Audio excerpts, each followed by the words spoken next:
Hi, everybody. I'm Kay Helm. This is the Your Voice podcast. Find your voice, tell your story, change the world. Each week, I interview someone about the way in which they live or tell their story, and I hope you find each episode not only inspiring, but also helpful in a practical way. This week, my guest is Terry Weaver. Hi, Terry. How you doing?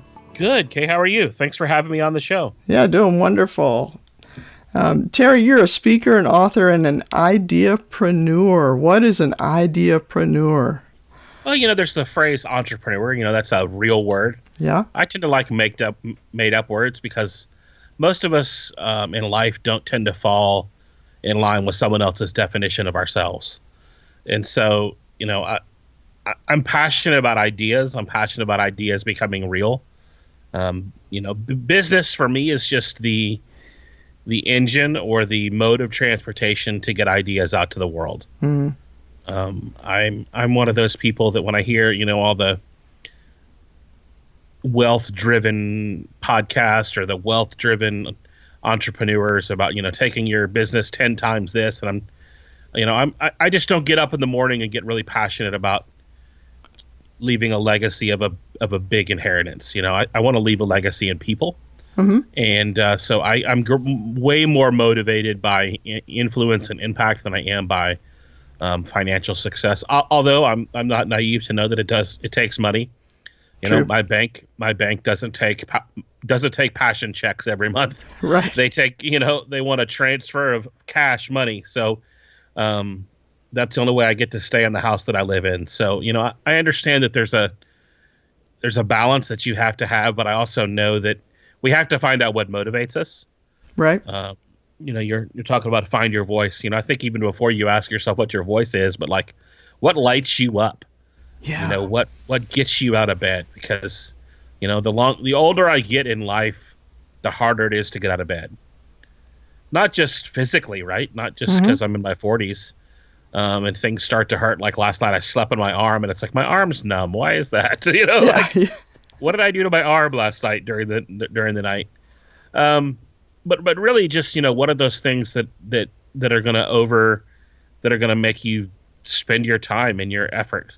The work that we do with our lives takes up a large portion of our hours on this earth. Yeah. And if you are an entrepreneur or an ideapreneur or whatever you want to call yourself, it's probably going to take up an even greater amount of your time, right? Right. And so, I think that we need to find out what gets us out of bed, what lights us up, what makes. How do you do that? I said this on a show that I was on last week, but I used the lottery was just huge. I don't know if you paid attention, but both the Powerball and the whatever the other one is. It was like 450 something. The Mega Millions. Between the two of them, they were almost $1 billion. So I went out and bought both tickets and like, hey, we've always kind of dreamt like millionaire dreams. Let's dream billionaire dreams. Yeah. Because I think, as I say, money's a bad motivator. Money's not what motivates you, but it also keeps you honest. And so like if money wasn't a number, right? Like if money wasn't an issue, like what would you do with your life? Yeah. What would you do? And I'm not talking about like what would you do? Sure, we're probably all going to go to Belize and we're all going to go live in a bungalow with the blue water and, we'll fly in a private jet there and jump out of a plane maybe, or, you'll buy your mom a house and yourself a Mercedes. Like after you did all that stupid stuff that's, 90% of which is probably a bad idea, the first thing you should probably do is hire a financial advisor. Yeah. But, after you did all of that, like what would you do with your time? How would you spend your days if money wasn't an issue? Yeah. Because most of us spend our days now driven by money, driven by paying our bills, by our vocation, enabling us the lifestyle that we want to live. And so, I think the sooner that you can figure out what you would do for free, what you would do if you weren't trying to do it, and the closer that you can kind of use, the closer you can kind of get to the pin. If you're playing golf and that's a hole-in-one, the closest you can get to that being a hole-in-one is possible. It might not look exactly like that, but the closer that you can get to that, the better, I think. Yeah, it's good. You just have to figure out what that thing is. Like, what would I do? I ask people a lot of times. I work for a nonprofit called Tributaries International, and a lot of times when we're out in different countries, people come with a plan, hey, I've got this project. I've got something I want support for. We don't actually do a lot of that, but I love to ask the question, if you had all the funding that you needed, which is basically what you're saying, if you had all the funding you needed, what would your biggest challenge be? So if you're trying to solve a problem, money's not the problem. Right.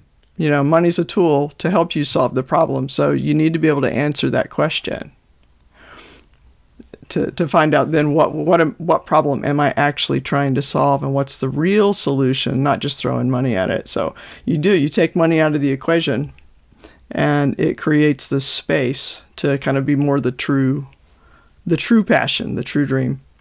Right. And I think the other piece to that is the end of life. And, Stephen Covey talked about, 7 Habits of Highly Effective People, probably one of the top 5 books every human should read. Yes. One of those rules, I don't know the order of the rules because I'm not that guy that memorizes everything. Me neither. But one of the rules is beginning with the end in mind. Mm-hmm. One of the habits. And so when you kind of start to look back at your life and rewind, if you will, how would you begin with the end in mind? How would you live your life knowing how you wanted it to end? The beginning of last year, my wife's father died unexpectedly.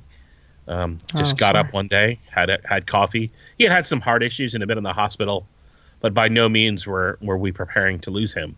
Mm-hmm. And so I think when those things happen, when those perspectives, we're able to kind of gain like, wow, like life is, he lived a long life, but in perspective, life's still pretty short. Yeah. He lived in his 70s, but there's still a lot of life he wanted to live. There's a trend of these. It started, I guess, with a movie with, bucket lists and making these lists of things you want to. And I want to encourage people to kick the bucket list. We've done that with my mom, and Leslie's mom, my wife's mom. Every time they say we want to go and do something, I'm like, let's go.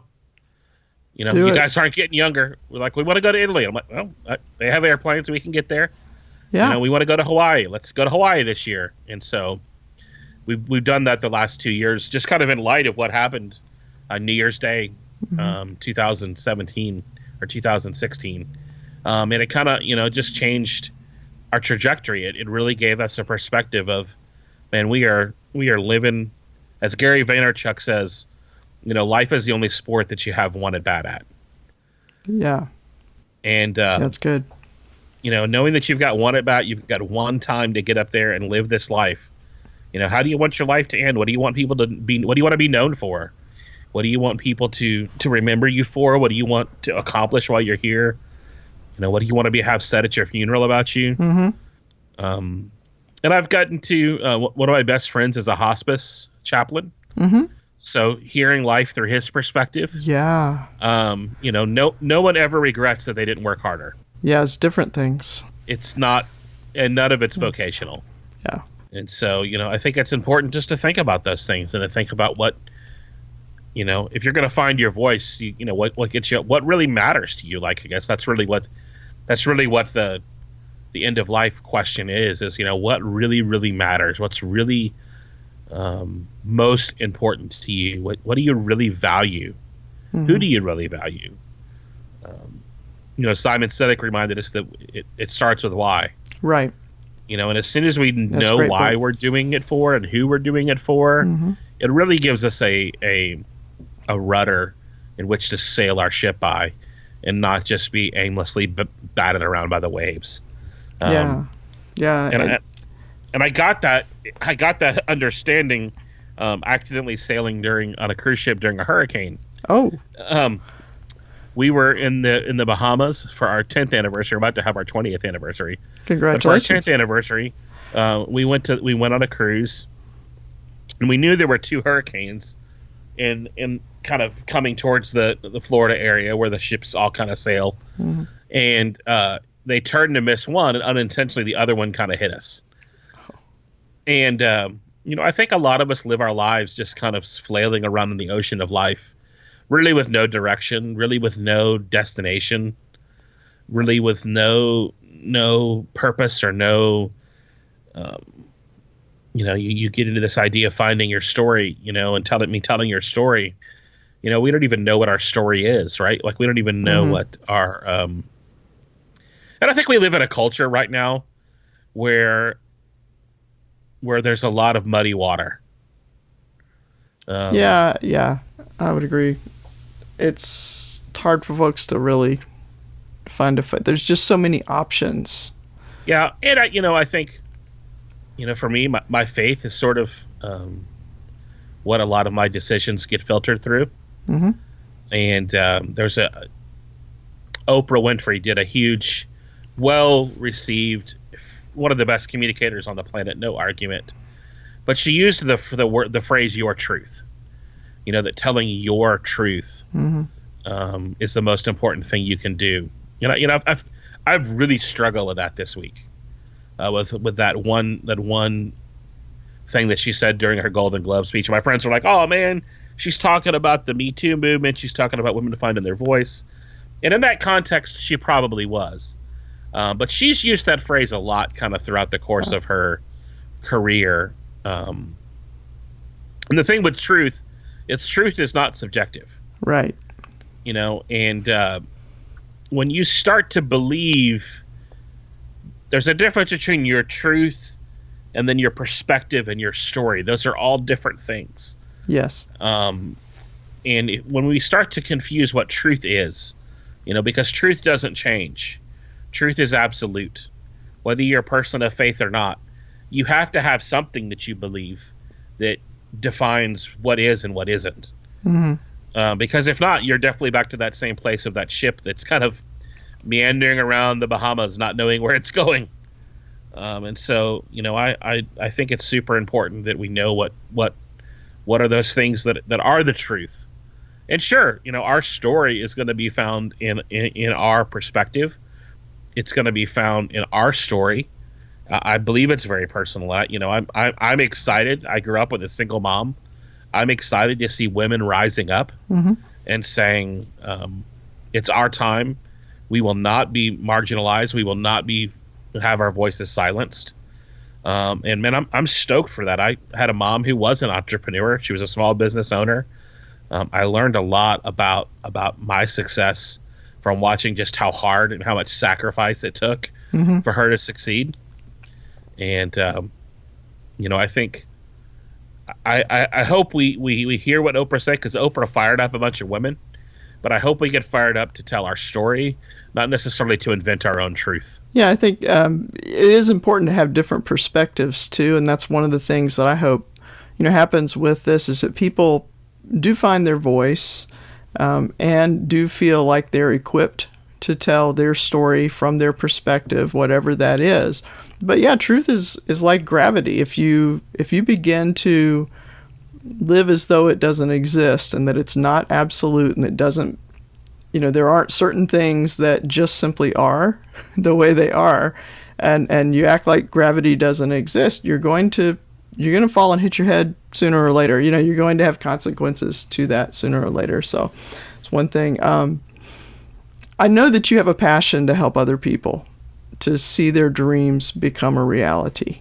And I know on your website you talk about there's an elephant kind of in the room, and that's that kind of unexplored dream or that untouched dream that just kind of has sat there. One day, it's kind of the one day thing. Yes. Tell us a little bit about that. What's going on with that? So in 2001, I moved to Nashville to work in the music business. I was traveling as a speaker. I was speaking at churches and colleges and working with amazing organizations like Compassion International, World Vision, speaking on their behalf around the world for the marginalized, for the voiceless, and helping artists get partnered with organizations like that. And in the process of living in Nashville, I've realized that Nashville is a city where dreamers come. Yeah. That a lot of people come to this city because we're a city of influence. We're kind of there's several places in the world that are kind of like the bike spokes that get the creativity and influence and art and culture out into the world. Yeah, Paris. it's a good picture. Yeah. Paris is one of those cities. LA is one of those cities. Austin, Texas is a city like that. I believe Nashville is a city like that. New York. Amsterdam. They're just these cities that where there's just a culture of people who refuse to not act. But there's a trend that I noticed. I was sitting up at the coffee house one day because I was writing something else. I was contributing to another project, and I noticed just everyone I talked to in the coffee house that worked there, at the Starbucks, all the baristas, all of them had moved here to chase a dream. Mm-hmm. I was like, dude, why are you in Nashville? How'd you end up here? Because no one. It's a city that very few people grow up and stay. Yeah. And they all like, yeah, I moved here to be a songwriter. I moved here to be a painter. I moved here because my friends were here and we started a band. And I was like, why are you working at Starbucks? Like, why are you here? Yeah. Why are you making my iced caramel latte every day? Like, I love my iced caramel latte. I'm addicted to them. I would be skinnier without them, but I depend on you. So, but I'd rather someone who loved iced caramel lattes make my iced caramel latte, not someone who writes amazing songs. So why are you still here? And I began to the metaphor of the elephant in the room just kind of kept hitting me. And as you mentioned in the preview, Disney's a huge part of. I love Disney World. We honeymooned to Walt Disney World. I helped some friends make a movie and kind of get the word out about Walt Disney. And so I got really deep into Walt Disney's story. And through that, I kind of led me to that was kind of part of my school assemblies that I did. Uh-huh. I talked about people that changed the world, and I picked 5 or 6 people, and Walt was one of those people. And so I began to kind of think about, Walt Disney's Dumbo. I was like, man, Walt Disney could make elephants fly. And what's interesting about Walt Disney making elephants fly is he made Dumbo fly in the movie. And then you can go to the theme park and make Dumbo fly. Now, at no other time in history has someone said, hey, let's try to make an elephant fly. Yeah. But Walt figured out how to do it. And then he said, I'm going to assemble a team of people so that everyone can experience flying on an elephant. And, I just kind of just through that process, I was like, man, I want to help people get their elephant out of their living room and out into the world. Because I do believe that we're all here. We're all created with a purpose. We all have a story to tell. We all have a voice. We all have the power to make an impact on the world, to change the world, to make a dent in the universe. Whatever phrase you want to put with that. That we all have these things that we can bring. We all have these ideas that we should make real. And most people don't. Most people live kind of the American dream, where they have 2.5 kids, and they go to college and they retire, and they, I'm watching a ton of kids in this college generation. It seemed like college 20 years ago. It was like, it was a SUV to go to college. It was like a Toyota 4Runner to go to college. Yeah. Now it's like 2 Mercedes G-Wagons to go to college. It's multiple 6 figures to go to college. Yeah. And I'm seeing generations of kids go and get, $200,000 of student loan debt and have no passion about the English degree that they got. And it's a degree that can do nothing but teach, but they don't want to teach. And have these great passions that they just aren't acting on because a lot of their cases, they went to their parents' alma mater. I think a lot of parents put the pressure on their unfulfilled dreams on their children. If you don't believe me, just go watch youth soccer or youth little league, or see how passionate everybody is about that. See how passionate everybody is, except for the kid that's on the field that's just running around. My favorite thing to watch is youth soccer, but like the peewee, like the little 3 and 4 year olds who aren't even getting the ball to the right goal. They're just kind of running around in circles like crazy people. But everybody's cheering and everybody's kind of excited they're just there. Yeah, there you go. And so the elephant in the room for a lot of us is our dreams that we haven't acted on, our dreams that we're not actually doing anything with. And I want to help people get their dreams off the ground. I want to help people get their idea that they had that they've been kind of marinating on, and actually act on it and actually make it real.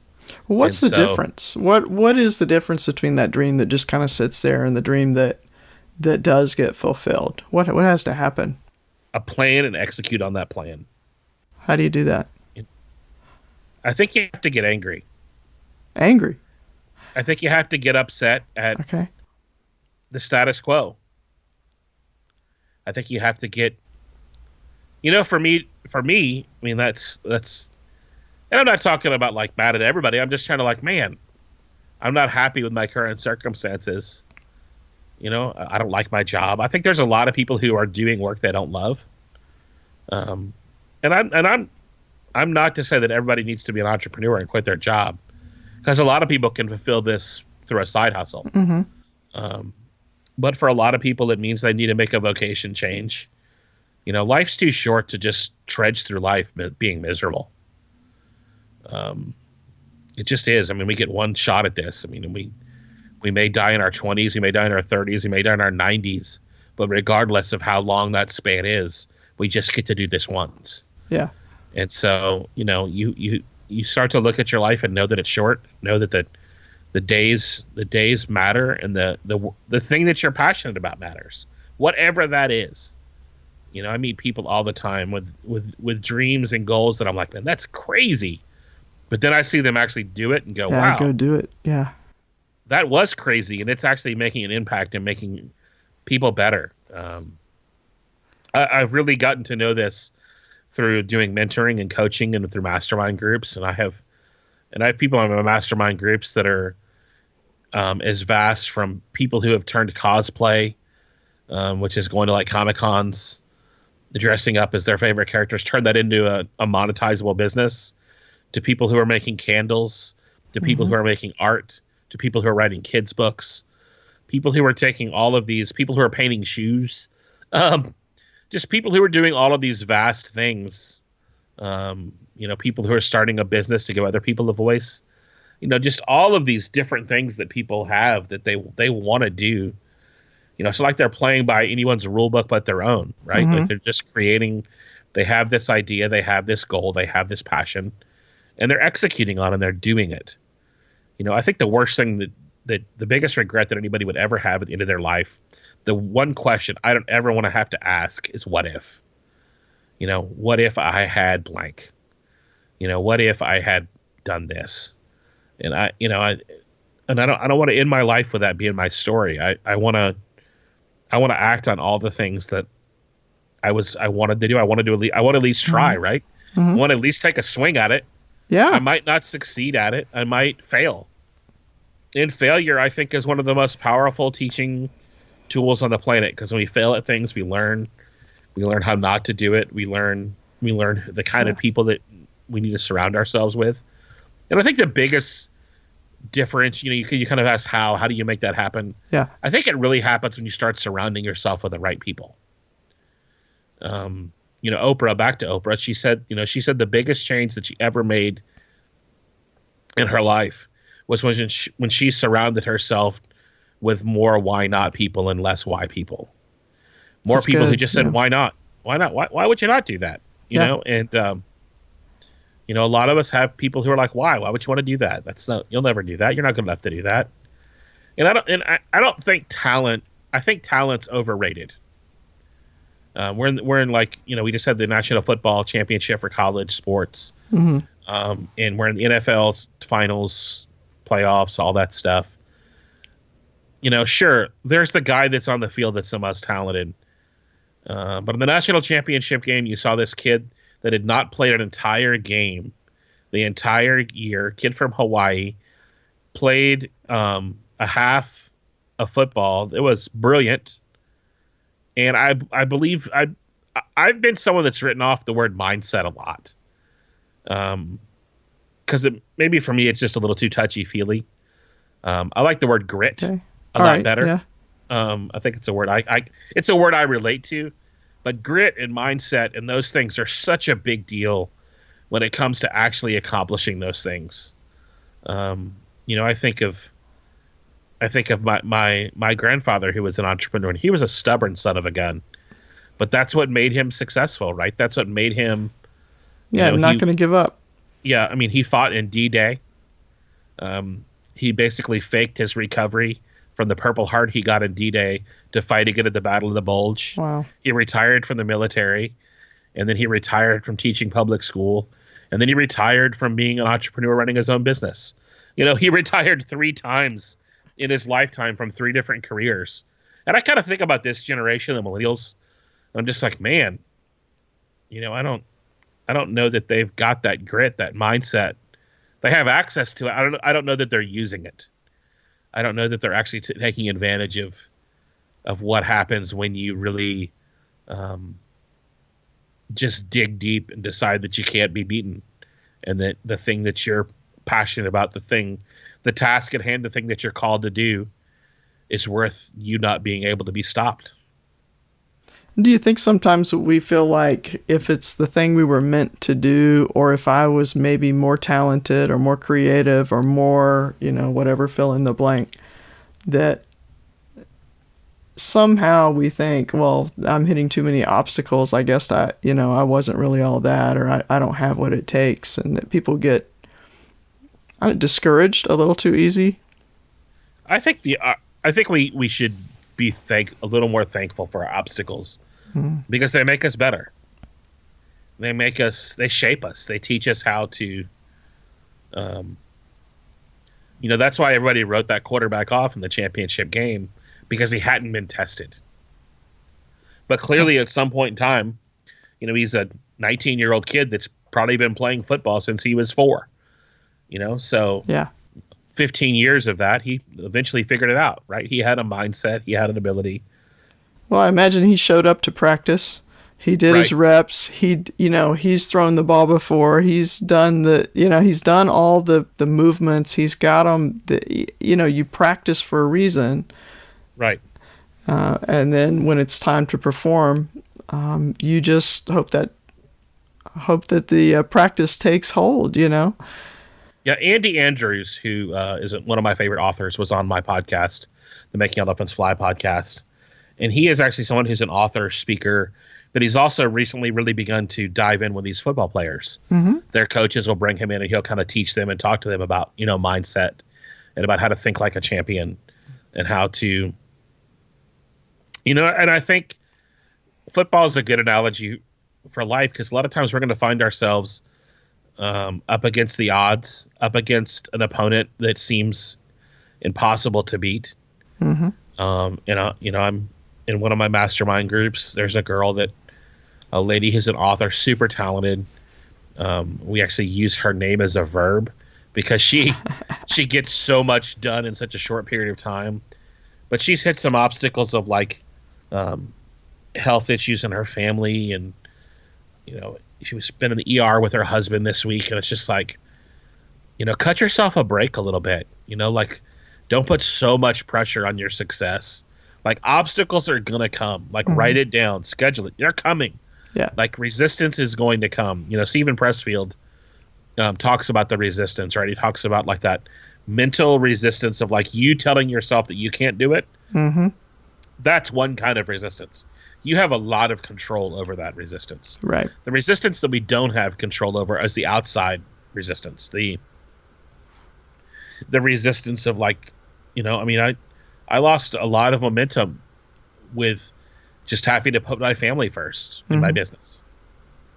I just released my book, Making Elephants Fly, Getting Your Dreams Off the Ground, and I wanted to have it out 24 months ago. It was mostly done, but I had one more chapter to write. Mm-hmm. And the people that have been reading the book, I was like, man, that's the best chapter. I'm glad you waited for that. There you go. And so, I think there is going to be real resistance, but you have to that's where you have to know what gets you out of bed and know your why. And so for me, obviously my family plays a big part of my why. Mm-hmm. And so I don't ever want my dream to overtake that, right? I don't ever want my passion and my calling to become what I'm living for. I'm living for my family and time with my family, and the ability to have the freedom to live the life we want to live and the way we want to live it and where we want to live it, and have the boundaries we want to have in our life.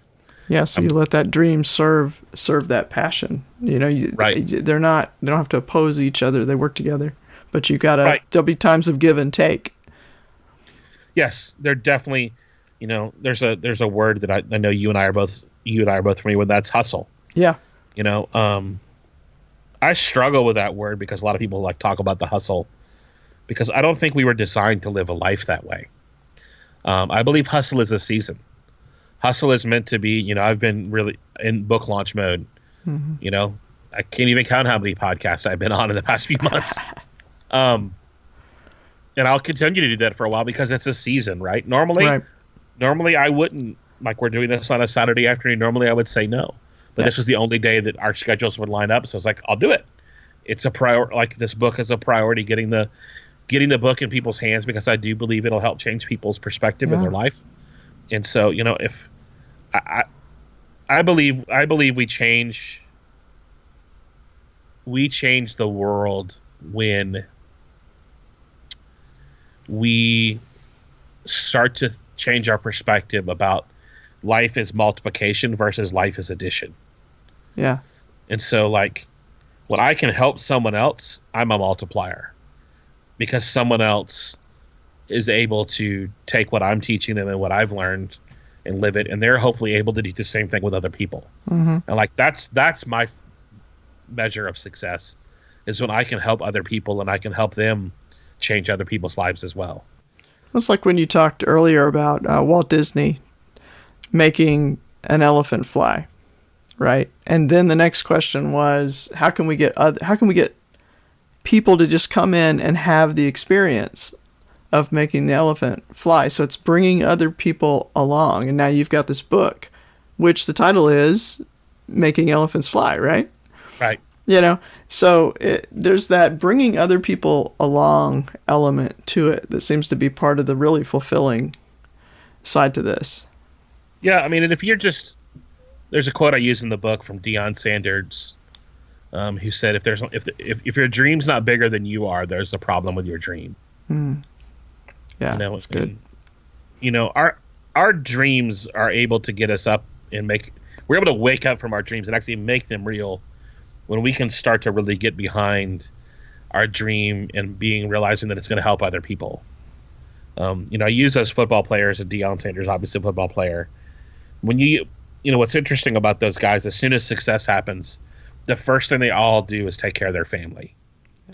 Yeah. Mama always gets a house, Yeah. And, and I think we tend to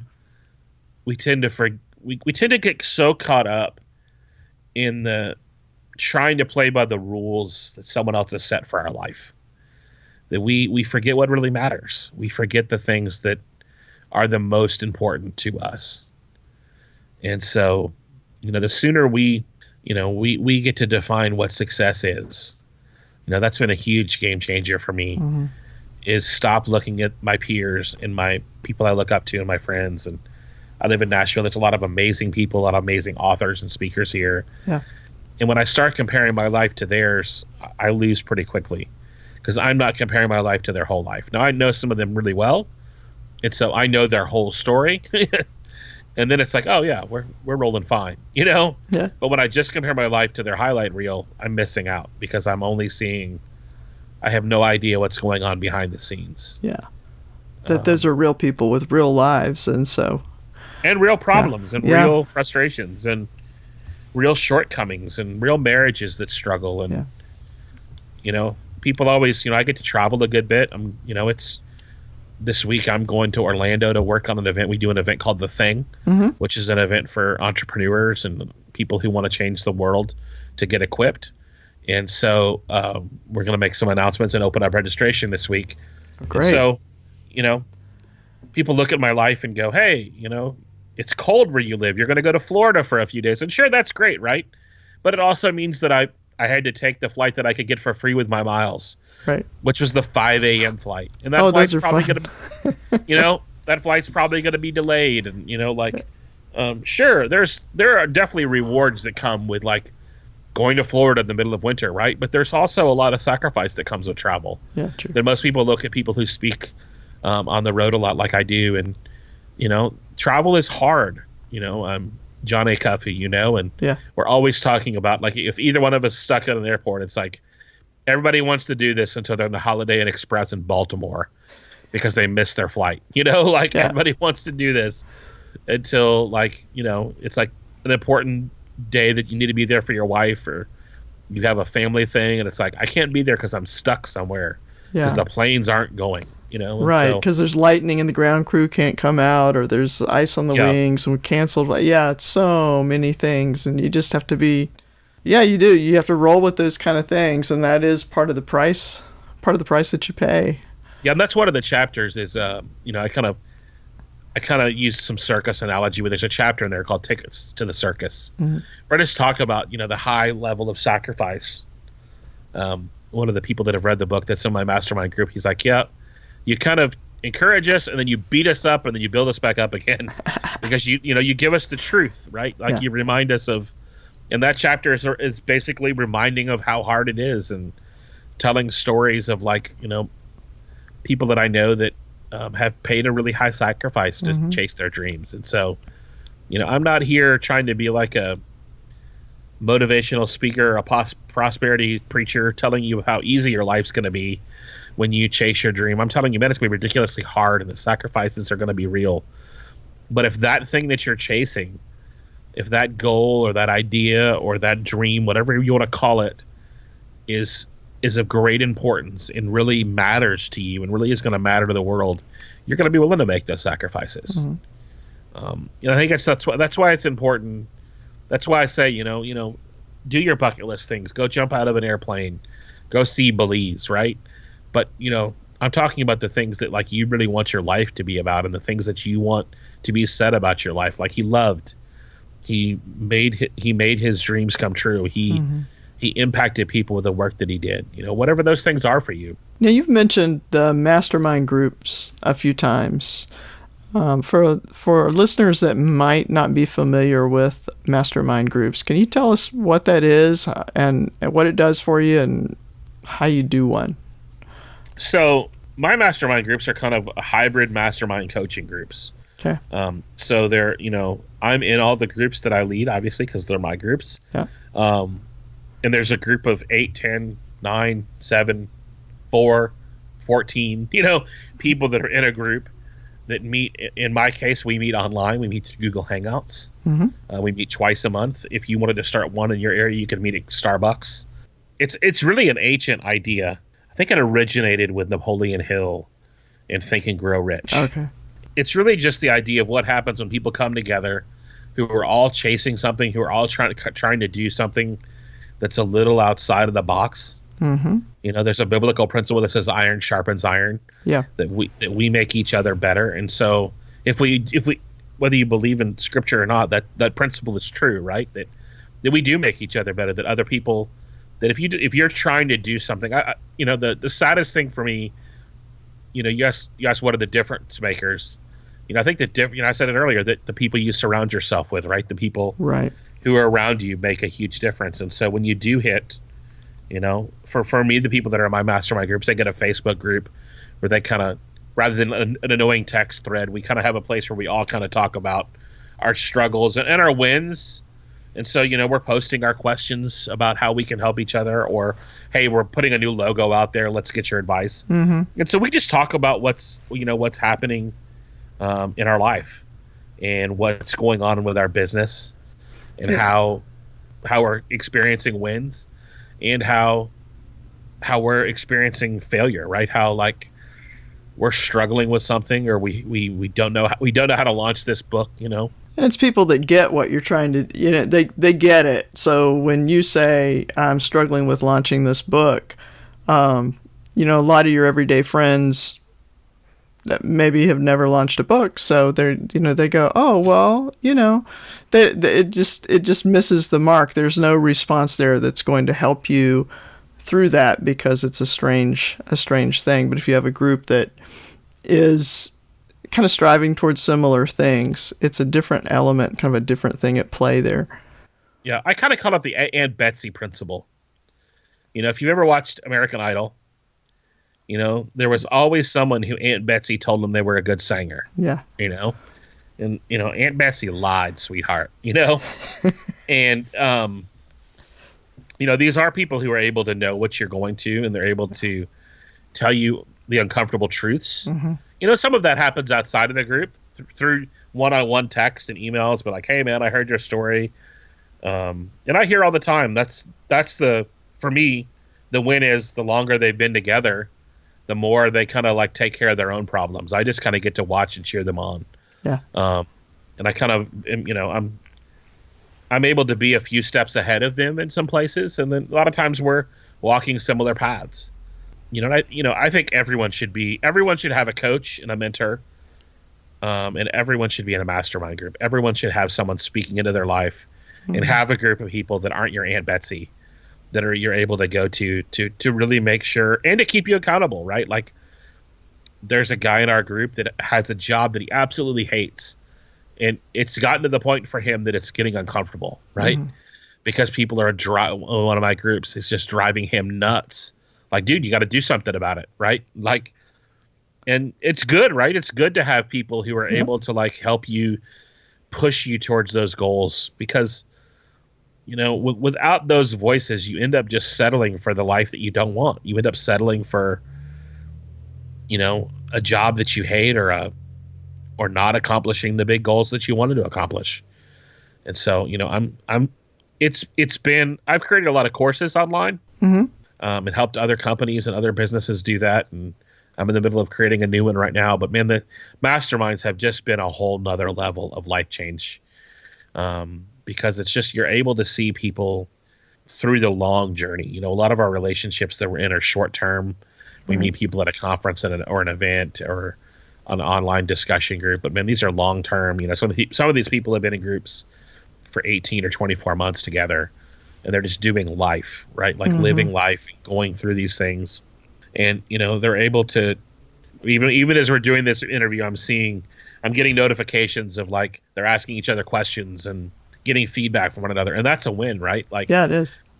Because they're able to, back to that idea of multiplying, they don't just get me as a coach that way. Because all of these people they could just pay me and we could meet once a week but a lot of times someone else is going through the same thing that you're going through, but you don't have the guts to ask those questions for yourself, but somebody else will. Right. Right. And so you're able to learn, And what I love is actually seeing those things that they dream about and they talk about in the group actually happen. Yeah. And actually they pull the trigger and actually make those things real. Yeah. And when something, when you're able to launch something, or when you have a success in something, it's a lot more fun when you can celebrate it with people. Absolutely. Well, so what we're celebrating too is you've launched your book, right? Absolutely. Yeah. Where can we get it? You can get it at makingelefantsfly.com. It takes you to a page on my site. All of the opportunity to even, I've stuck on my pre-sale opportunities up. So the book is available. I'll send it out as soon as you send your order in. But there's a few perks that I'm kind of keeping around for a few more weeks. Okay, great. And so, yeah, I mean, writing a book for me, the only reason I finished the book is I had people pushing me to do it. There you go. Yeah. And there's power in that. There is, and most creatives and most people who do work that's outside of the box tend to do it alone. I always use the analogy of Tom Hanks in Castaway, that a lot of us do our work like that, and we end up talking to a volleyball, Yeah. And that's what creative work is, and that's what entrepreneurship is. Sometimes it's a call to do those things, right? But I think it's important to have people that can swoop in and tell you the truth when you're there, that can kind of save you from the island. Yeah, true. Well, Terry, I really appreciate you being on the show today and making time on your Saturday afternoon, which is when we recorded this. Really helped me out this week. And go get the book, When Elephants Fly, or Making Elephants Fly. Yeah, Making Elephants Fly. You can find that at makingelefantsfly.com. And you've got your podcast. You've got one on Disney. You've got one where the Making Elephants Fly podcast, which I have really been enjoying lately, listening to how brainstorming was born and all kinds of great creative things that I had not heard before. Sometimes podcasts kind of repeat the same stories over and over again, but I've really been enjoying Making Elephants Fly. So, Terry, appreciate it a lot. Well, thanks for having me, and thanks for your listeners for listening to me go rant about the things that I'm passionate about, and super excited for your listeners to pick up a copy of the book. All right, great. And the links, all the links that we've talked about they will be in the show notes, and we'll do a little extended. This week, actually, I have made the commitment to write a little more in the show notes. They've been pretty bare the last few episodes, so I'm trying to expand a little bit and let folks have a little more access to more resources, and so we'll do that. Good for you. Show notes literally are my least favorite thing to do.